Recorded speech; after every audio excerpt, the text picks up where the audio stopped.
بسم اللہ الرحمن الرحیم یا ایھا الذین آمنوا اذکروا نعمت اللہ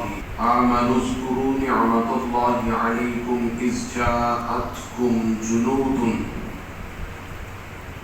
فأرسلنا علیہم ریحا وجنودا لم تروها وكان الله بما تعملون بصيرا إذ جاءوكم من فوقكم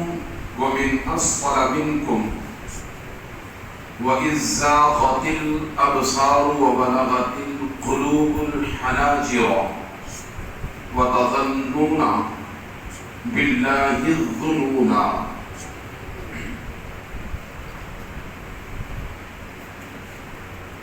سورہ احزاب کی آیت نمبر 9 اور 10، ان میں اللہ تعالیٰ نے ارشاد فرمایا اے ایمان والو یاد کرو اللہ تعالیٰ کے احسان کو جو اس نے تم پر کیا. اذ جاءتکم جنود، جب حملہ آور ہو کر آ گئے تھے تم پر کفار کے لشکر. فارسلنا علیہم ریحا وجنودا لم تروها،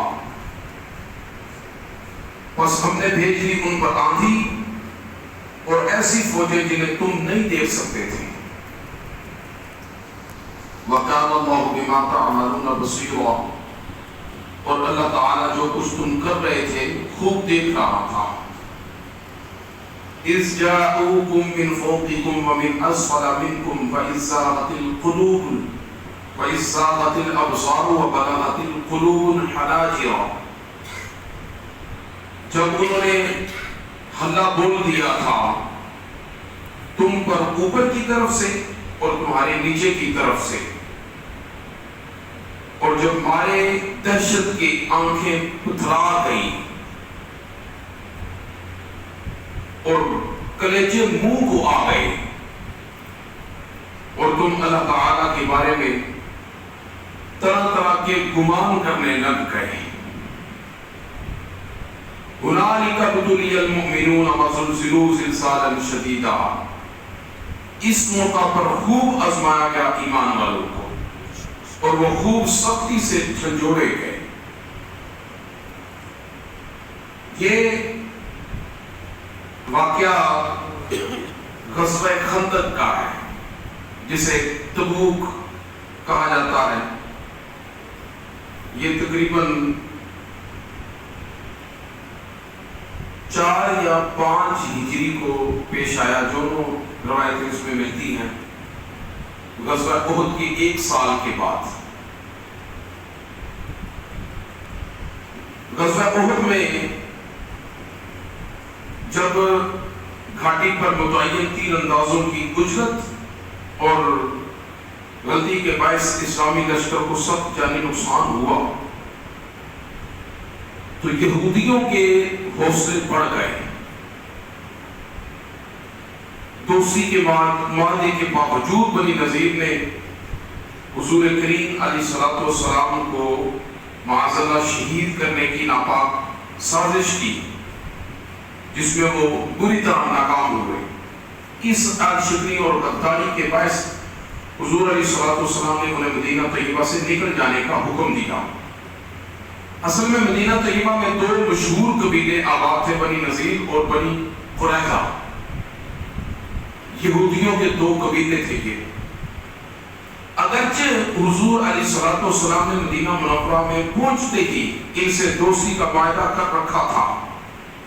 لیکن ان کے دلوں میں اسلام سے عداوت کے شعلے بھڑکتے رہتے تھے. یہود کسی صورت بھی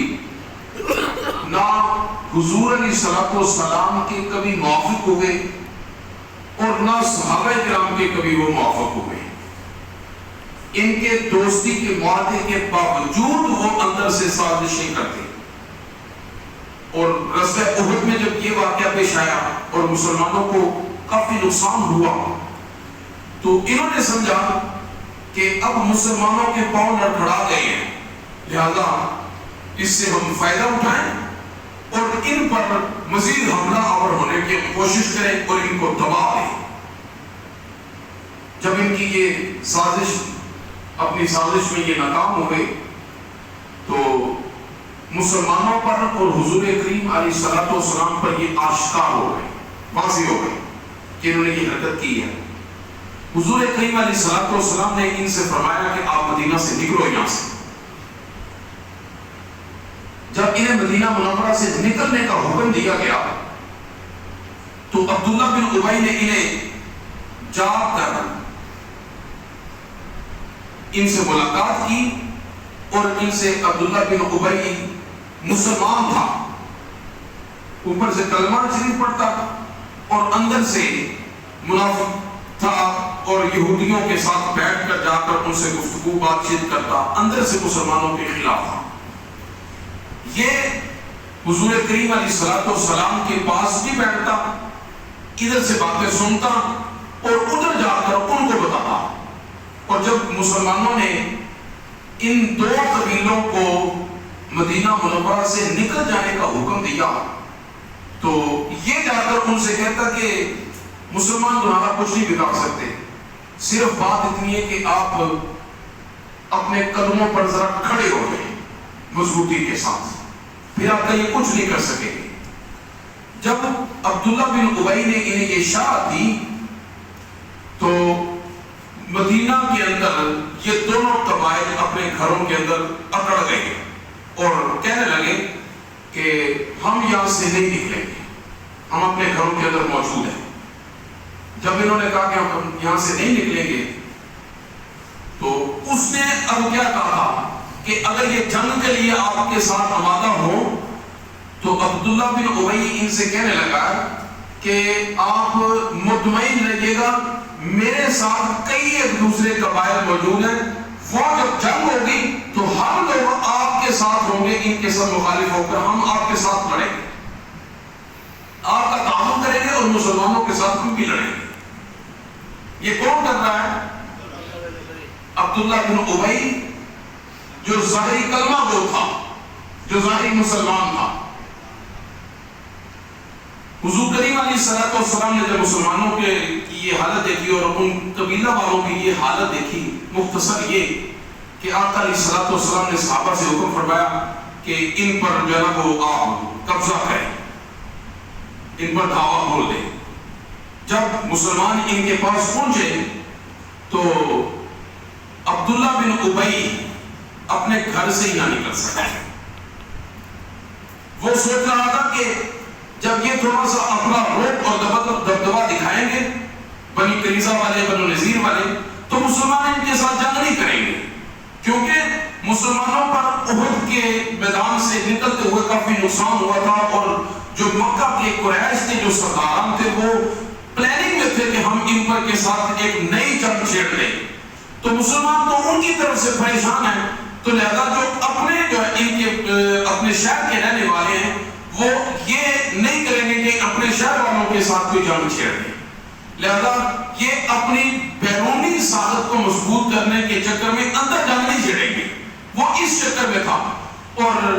حضور کریم علیہ الصلوۃ والسلام نے جب صحابہ سے فرمایا کہ ان پر جب وہ اپنا آپ رعب اور دبدبے کے ساتھ ان پر حملہ کریں، تو جب یہ نکلے تو اسی وقت جو بنی قریظہ اور بنی نذیر تھی، انہوں نے صحابہ کرام کی اس جرأت اور بہادری کو دیکھا تو وہ حضور نبی کریم علیہ الصلوۃ والسلام کے سامنے گھٹنے ٹیک کر بیٹھ گئے۔ جب گھٹنے ٹیک کر بیٹھ گئے، ظاہری بات تھی، نظر آیا عبداللہ بن ابی نے پیچھے سے اشارہ دی تھی کہ آپ نکلیں گے تو میں پیچھے سے تمہاری مدد کے لیے نکلوں گا۔ انہوں نے جب دیکھا کہ نہ تو وہ خود آیا اور نہ اس کا کوئی دوسرا قبیلہ آیا، ہم تو اکیلے تنہا تھے، ان کے سر پہ ہم نے لڑنا تھا، وہ خود نہیں آئے تو ہماری اپنی فوج تو پہلے ہی کچھ نہیں ہے، لہذا انہوں نے حضور کریم علیہ الصلوۃ والسلام کے سامنے گھٹنے ٹیک دیے۔ جب گھٹنے ٹیکے تو حضور علیہ الصلوۃ والسلام نے پھر ان سے حکم فرمایا کہ نکلو یہاں سے مدینہ منورہ سے۔ مدینہ منورہ سے نکل کر کچھ خیبر کی طرف نکل گئے اور کچھ بنی غطفان کی طرف نکل گئے اور اس وقت ان سے پہلے جو انہیں حکم تھا کہ مدینہ سے نکلو بما ساز و سامان نکلو، لیکن اب جو حکم تھا، اب حضور علیہ السلام نے فرمایا ایک اونٹ پر 3 سوار ہو، اور ایک اونٹ پر 3 سوار ہو کر جتنا سامان اٹھا سکے وہ اٹھائیں اور نکلیں، باقی سامان آپ کا یہیں پر رہے گا۔ جب یہ مدینہ منورہ سے نکل گئے تو وادی قرا میں نکل گئے، اور ادھر ادھر نکلنے کے بعد ان کی سازشیں ختم نہ ہوئی۔ ان کے کچھ لوگ قبیلہ بنی نذیر سے اور بنی وائل سے ابو عمارہ شریک تھے، مکہ پہنچے اور قریش کو حضور علیہ السلام کے خلاف جنگ پر ابھارنے لگے۔ اب یہ مدینہ سے نکل کر خیبر میں اور جہاں پہ گئے تو وہاں سے انہوں نے اپنے قبیلے کے بڑے جو لوگ تھے وہ تیار کیے اور مکہ مکرمہ گئے، اور مکہ مکرمہ پہنچ کر ابو سفیان سے اور جو قریش کے سرداران تھے ان سے ملاقات کی، اور ان سے کہنے لگے کہ ہم ان مسلمانوں سے بڑے تنگ ہیں، اور تنگ آپ بھی ہو، تو کیوں نہ ایسا کوئی ہم کام کریں مل کر کہ ادھر سے خیبر کی طرف سے ہم یہود اکٹھے ہوں اور جتنے قبائل ہیں ان کے سرداروں کو ہم اکٹھا کریں گے، اور مکہ مکرمہ سے قریش کے جتنے سردار ہیں یہ آپ اکٹھے ہو، اور ہم مل کر پورے پلان کے ساتھ مدینہ منورہ جو کہ ایک چھوٹی سی بستی ہے اس کے چاروں طرف سے اس پر حملہ کریں، اور حملہ کرنے کے بعد ہم آپس میں قسم کھائیں سارے کہ تب تک ہم اپنے حملے کو ختم نہیں کریں گے جب تک ان کو صفحہ ہستی سے مٹا نہ دیں۔ پورا انہوں نے پلان کیا۔ ابو سفیان نے اس جگہ پر ان کو بلایا۔ ابو سفیان بڑا چلاک اور بڑے تیز تبار تھے، بعد میں اسلام قبول کر لیا۔ ان سے بلا کر ان یہود کا جو سردار تھا ان سے کہنے لگا میں آپ سے ایک بات کرنا چاہتا ہوں، مجھے یہ بتائیں۔ ان پوچھا کیا بات ہے؟ ابو سفیان کہنے لگا تم اہل کتاب ہو، تم اہل کتاب ہو، تمہارے پاس پہلے بھی اللہ کے نبی علیہ السلام کی کتاب موجود ہے، تم پڑھتے بھی ہو، ہمیں صرف ایک بات بتاؤ جس میں ہمیں تھوڑی تشویش ہے، وہ یہ کہ مجھے یہ بتاؤ آپ کی کتاب کے نزدیک کیا حضور نبی کریم علیہ السلام محمد صلی اللہ علیہ وسلم وہ سچے یا ہم سچے؟ آپ کا اندرونی معافی ضمیر کیا ہے؟ ہمیں تشویش ہے، پتہ نہیں ہم سچے ہیں یا وہ سچے ہیں، معاملہ کیا ہے، لیکن آپ ہمیں بتائیں۔ اب یہاں پہ اگر آپ تھوڑی توجہ کریں تو آپ کو پتہ چلے گا کہ جو قریش کے لوگ تھے وہ بت پرست تھے، اللہ کے بھی انکاری تھے، اور جو یہ یہود تھے حضور علیہ السلام کے تو مخالف تھے مگر اللہ تعالیٰ کی توحید پر قائم تھے، اور کفار بت پرست ان سے پوچھ رہے ہیں بتاؤ اللہ تبارک و تعالیٰ کو ماننے والے سچے یا ہم جو بت پرست ہیں یہ سچے ہیں؟ انہوں نے حضور علیہ السلام کی مخالفت میں ان سے کہنے لگے کہ نہیں ہماری کتابیں بھی ہمیں بتاتی ہے کہ تم سچے ہو، ہماری کتابیں بھی ہمیں بتاتی ہیں کہ تم سچے ہو، اور وہ کہنے لگے کہ آپ کی کتابوں کے مطابق یہ بات سچی حقیقت ہے، اس میں کوئی شک تو نہیں ہے، کیونکہ آپ لوگ پڑھے لکھے ہو، علماء تھے وہ یہود کے جو ان کے پاس گئے تھے۔ انہوں نے کہا کہ ہم سے اگر آپ کعبہ کے پاس لے جا کر کعبے کے خلاف اور پکڑ کر بھی آپ ہم سے پوچھیں گے نا تو ہم یہی آپ کو کہیں گے کہ آپ سچے ہو، لہذا آپ جب سچے ہو تو آپ خاموشی سے کیوں بیٹھتے ہو؟ بلکہ حضرت رسول کریم علیہ السلام کے خلاف یہ سارے کا سارا جب یہ پلان کیا گیا، تقریباً 10 سردار مکہ مکرمہ کے اور تقریباً 4 سے 5 سردار یہودیوں کے مختلف قبائل کے، انہوں نے پلان کیا اور تقریباً 12,000 کا لشکر مدینہ طیبہ پر محاصرہ کرنے کے لیے، جنگ کے لیے یہ تیار ہوئے، اور آپس میں انہوں نے ہاتھوں میں ہاتھ لے کر اور کعبہ شریف کی دیواریں غلاف شریف پکڑ کر انہوں نے آپس میں وعدے کیے کہ جب تک ہم میں سے کوئی ایک بھی باقی رہے گا ہم مسلمانوں کی اینٹ سے اینٹ بجا دیں گے، مدینہ طیبہ کا نام و نشان تک ختم کر دیں گے، جو چیز وہاں پہ بچ جائے گی اسے آگ لگا کر ختم کر دیں گے۔ یہ آپس میں عہد کیا اور جنگ کے لیے نکلے۔ ادھر حضور نبی کریم علیہ السلام کتنے لوگ ہیں؟ مفسرین نے یہاں پر لکھا ہے زیادہ سے زیادہ ٹوٹلی حضور علیہ السلام کے پاس جو فوج تھی وہ 3000 تھی، وہ 3000 لوگ۔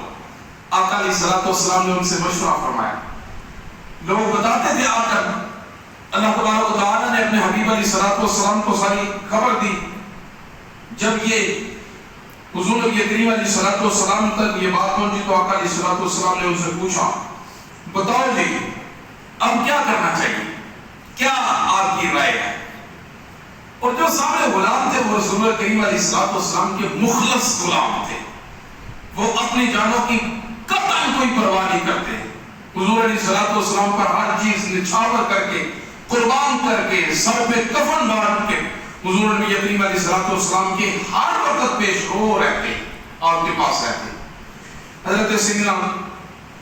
سلمان فارسی رضی اللہ تعالیٰ عنہ نے عرض کی، یا رسول اللہ صلی اللہ علیہ وسلم ہمارے ملک میں فارس میں جب دشمن یوں حملہ کرنے کی نیت سے دعویٰ بول دیتا تو وہ اپنے شہر کے ارد گرد خندق کھود کر اس کی پیش قدمی کو روک دیتے تھے۔ چونکہ مدینہ منورہ ایک چھوٹا سا شہر تھا اور اس کے گرد جتنے تھے یہ سارے معاصرین جو تھے وہ مخالفین تھے۔ حضور علیہ السلام کو آپ کی یہ رائے بڑی پسند آئی۔ کریم آقا علیہ السلام نے صحابہ سے حکم فرمایا کہ آپ ایسا کریں کہ مدینہ منورہ کی 3 جانب خندق کھود دیں، 40 گز تک تقریباً خندق کھود دی گئی۔ جب خندق کھود دی گئی اس خندق کے اندر میرے محبوب علیہ السلام نے صحابہ کرام کے ساتھ مل کر خود سارا کام کیا۔ میرے کریم آقا علیہ السلام نے یہ نہیں کہ آپ قائد ہیں تو آپ اوپر بیٹھ کر دیکھیں اور کام کروائیں، نہیں، حضور اکرم علیہ السلام نے خندق سے خود جب وہ اپنے کندھے پر مٹی اٹھا کر آقا علیہ السلام باہر لاتے، آقا علیہ السلام کے یہ دیکھیں لکھا ہوا ہے، صحابہ کرام کہتے ہیں کہ شکم مبارک کے بال مٹی سے اٹ گئے تھے اور جلد مبارک دکھائی نہیں دیتی تھی حضور نبی کریم علیہ السلام۔ اور پھر اس خندق کے موقع پر بڑے بڑے جب حضور علیہ السلام کے معجزات صادر ہوئے، صحابہ کرام نے دیکھے۔ بخاری شریف میں حضرت انس رضی اللہ عنہ سے مروی ہے کہ سردی، غضب کی سردی کا موسم تھا، صحابہ کرام دھوپ سے نڈال ہیں، تھکاوٹ سے چور چور ہیں، لیکن اپنے محبوب قائد کے ارشاد کی تعبیر میں سرگرم عمل ہیں۔ شمع توحید کے ان پروانوں کو اللہ تعالیٰ کے پیارے حبیب صلی اللہ علیہ وسلم نے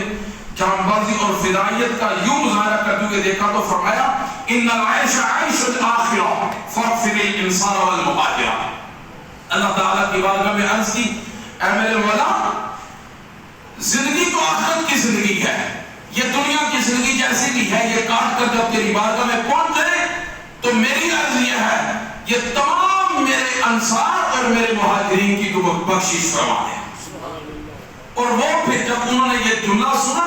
تو ان کے پھر تن بدن میں آگ لگی، جوش میں آئے اور انہوں نے کہا نحن الذین بایعوا محمدا علی الجہاد ما بقینا ابدا، ہم ہیں وہ لوگ کہ جنہوں نے اپنی زندگیاں حضور نبی کریم علیہ السلام کے نام پر وقف کر دی ہیں، جب تک زندہ رہیں گے حضور نبی کریم علیہ السلام کے نام پر فدا رہیں گے۔ آقا علیہ السلام کی خاطر ہم ہر لمحے کے لیے تیار ہیں۔ حضور نبی کریم علیہ السلام یہاں پہ حضرت عبداللہ بن رواحہ نے پھر جو شعر پڑھے، آپ نے فرمایا اللہم لولا انت مہتدینا ولا تصدقنا ولا صلینا فانزلنا سکینتہ علینا وثبت الدم اللہ خیرہ۔ بخاری شریف کے بڑے مشہور معلوم یہ شعر ہے۔ کیا انہوں نے عرض کی، کام بھی کر رہے ہیں اور عرض کر رہے ہیں کہ اے میرے مولا تیرا شکر ہے کہ تو نے ہمیں اپنا حبیب عطا کیا، اگر تیرا حبیب علیہ السلام ہمارے اندر نہ ہوتا تو ہم پتہ نہیں کیا کر رہے ہوتے اس وقت، نہ تو ہم کوئی صدقہ کرتے نہ ہم کوئی نماز پڑھتے نہ کوئی نیک کام کرتے. یہ جتنے نیک کام یا جو کچھ بھی کر رہے ہیں بارے الہ تیرا شکر ادا کرتے ہیں کہ تو نے ہمیں مصطفیٰ عطا کیا اور ان کے صدقے یہ سارا کچھ ہم کر رہے ہیں. ان کی وجہ سے سارا کچھ ہو رہا ہے. اور ہم پر جتنی تیری رحمتیں, جتنی تیری برکتیں اور جتنا تیرا فضل ہمارے اوپر شامل حال ہے, اے میرے مولا کریم, یہ تیرے حبیب علیہ السلام کی وجہ سے تو تیرا فضل ہم پر ہے. ورنہ بندے تو تیرے ہم پہلے بھی تھے. مالک تو ہمارا پہلے بھی تھا, لیکن اس وقت جب تک حضور نہ تھے نہ ہم تجھے جانتے تھے نہ تو ہمیں کوئی ایسی رحمتوں سے سرابار تھا. لیکن جتنی بھی تیری رحمتیں, جتنا تیرا فضل ہے, وہ حبیب علیہ السلام کے صدقے سے ہے, کریم آقا علیہ السلام کے صدقے ہے. صحابہ اکرام نے حضور نبی کریم علیہ السلام پر جان ساری کے ایسے ایسے واقعات پیش کیے. اس سے آگے انشاءاللہ تعالی ہم کل آگے چلتے ہیں. مفصل واقعہ ہے غزوہ احزاب کا. اللہ تعالی ہمیں حضور نبی کریم علیہ السلام کی اطاعت اور آپ سے کامل محبت نصیب فرمائے.